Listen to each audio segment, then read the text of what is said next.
ভিডিওটিতে ক্লিক করার জন্য আপনাদেরকে জানাই অসংখ্য ধন্যবাদ। আপনারা দেখছেন আপনাদের প্রিয় ইউটিউব চ্যানেল wow007। তো ফ্রেন্ডস, সবাই কেমন আছেন? নিশ্চয়ই খুব ভালো আছেন। ইতিমধ্যে বড় আপডেট, রাজ্য সরকারি কর্মচারী ও কেন্দ্রীয় সরকারি কর্মচারীদের ভিডিওটি সম্পূর্ণ দেখবেন। এখানে বলা হয়েছে, দেখতেই পাচ্ছেন, সরকারের বড় উপহার।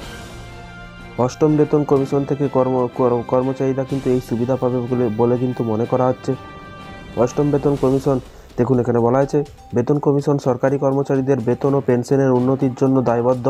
এটি সপ্তম সমস্ত পক্ষের সঙ্গে কিন্তু আলোচনা করে এবং তারপর সরকারের কাছে কিন্তু সুপারিশ প্রদান করে এবং মিডিয়া রিপোর্টে কিন্তু অষ্টম বেতন কমিশন গঠন শীঘ্রই হতে পারে এবং কেন্দ্রীয় সরকারি কর্মচারীদের মধ্যে কিন্তু অষ্টম বেতন কমিশন গঠনের দাবি কমেই কিন্তু বেড়েছে।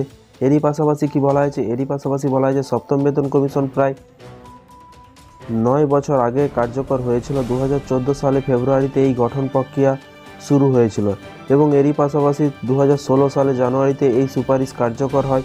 2026 সালে জানুয়ারিতে সপ্তম বেতন কমিশনের মেয়াদ শেষ হবে এবং ঐতিহাসিকভাবে কিন্তু প্রতি 10 বছর নতুন বেতন কমিশন গঠন করা হবে এবং এরই পাশাপাশি তবে বর্তমানে অষ্টম বেতন কমিশনের গঠন কিন্তু বিলম্বিত হচ্ছে, যা কর্মচারীদের উদ্বেগ বাড়াচ্ছে। নতুন বেতন কমিশনের সুবিধা কি?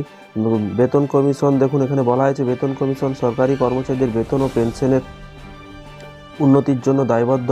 এটি সমস্ত পক্ষের সঙ্গে কিন্তু আলোচনা করে এবং সরকারের কাছে সুপারিশ প্রদান করে। অষ্টম বেতন কমিশন গঠনের জন্য মিডিয়া রিপোর্ট অনুযায়ী কিন্তু প্রক্রিয়া দ্রুত শুরু হতে পারে এবং এখানে বলা হয়েছে ফিডব্যাক ফ্যাক্টরের গুরুত্বপূর্ণ ভূমিকা। এখানে কর্মচারীদের বেতন বৃদ্ধির জন্য কিন্তু ফিডব্যাক ফ্যাক্টরও ব্যবহৃত হয়।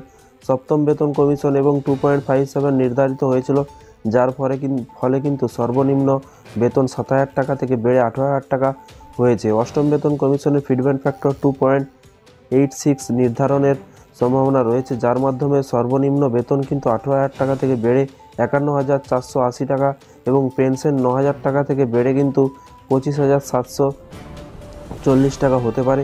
কর্মচারী সংগঠনের দাবি, তো ফ্রেন্ডস, কর্মচারীরা মনে করছে এবং national council of joint consultative machinery অর্থ সচিব তুহিনকান্ত পাণ্ডের সঙ্গে সাক্ষাৎ করে অষ্টম বেতন কমিশনের দ্রুত গঠনের দাবি করেছেন। তারা দুটি গুরুত্বপূর্ণ চিঠি লিখেছেন। সেই চিঠিতে প্রথমটিতে হলো 2024 সালে জুলাই মাস থেকে তৎকালীন মন্ত্রিসভা সচিব রাজীব গৌবাকে দেওয়া হয়েছিল এবং দ্বিতীয়টি আগস্ট 2024 আর উত্তরসূচি টিভি সোমনাথনকে কিন্তু দেওয়া হয় এবং সরকারি ঘোষণার প্রতীক্ষা 2024-25 কেন্দ্রীয় বাজেটের আগে কিন্তু আশা করা হচ্ছে যে সরকার অষ্টম বেতন কমিশন ঘোষণা করতে পারে। তবে এখনও পর্যন্ত কোনো আনুষ্ঠানিক কোনো নোটিফিকেশন বেরোয়নি। যখনই নোটিফিকেশন বেরোবে অবশ্যই আপনাদেরকে জানানো হবে। কর্মচারীদের প্রত্যাশা কি? যদি অষ্টম বেতন কমিশন গঠিত হয় তাহলে কিন্তু লক্ষ সরকারি কর্মচারী এবং পেনশনভোগীরা উপকৃত হবেন এবং বর্ধিত পেনশন এবং বেতন তাদের মূল্যবৃদ্ধির সাথে কিন্তু মোকাবিলা করতে সাহায্য করবে। এবার সবার অপেক্ষা কিন্তু সরকারি ঘোষণার দিকে। তো দেখা যাক কবে ঘোষণা করে। যখনই ঘোষণা করবে অবশ্যই আপনাদেরকে ভিডিওর মাধ্যমে জানানো হবে। তাই চ্যানেলটিকে সাবস্ক্রাইব করে রাখুন পরবর্তী নতুন আপডেট পাওয়ার জন্য। Thank you.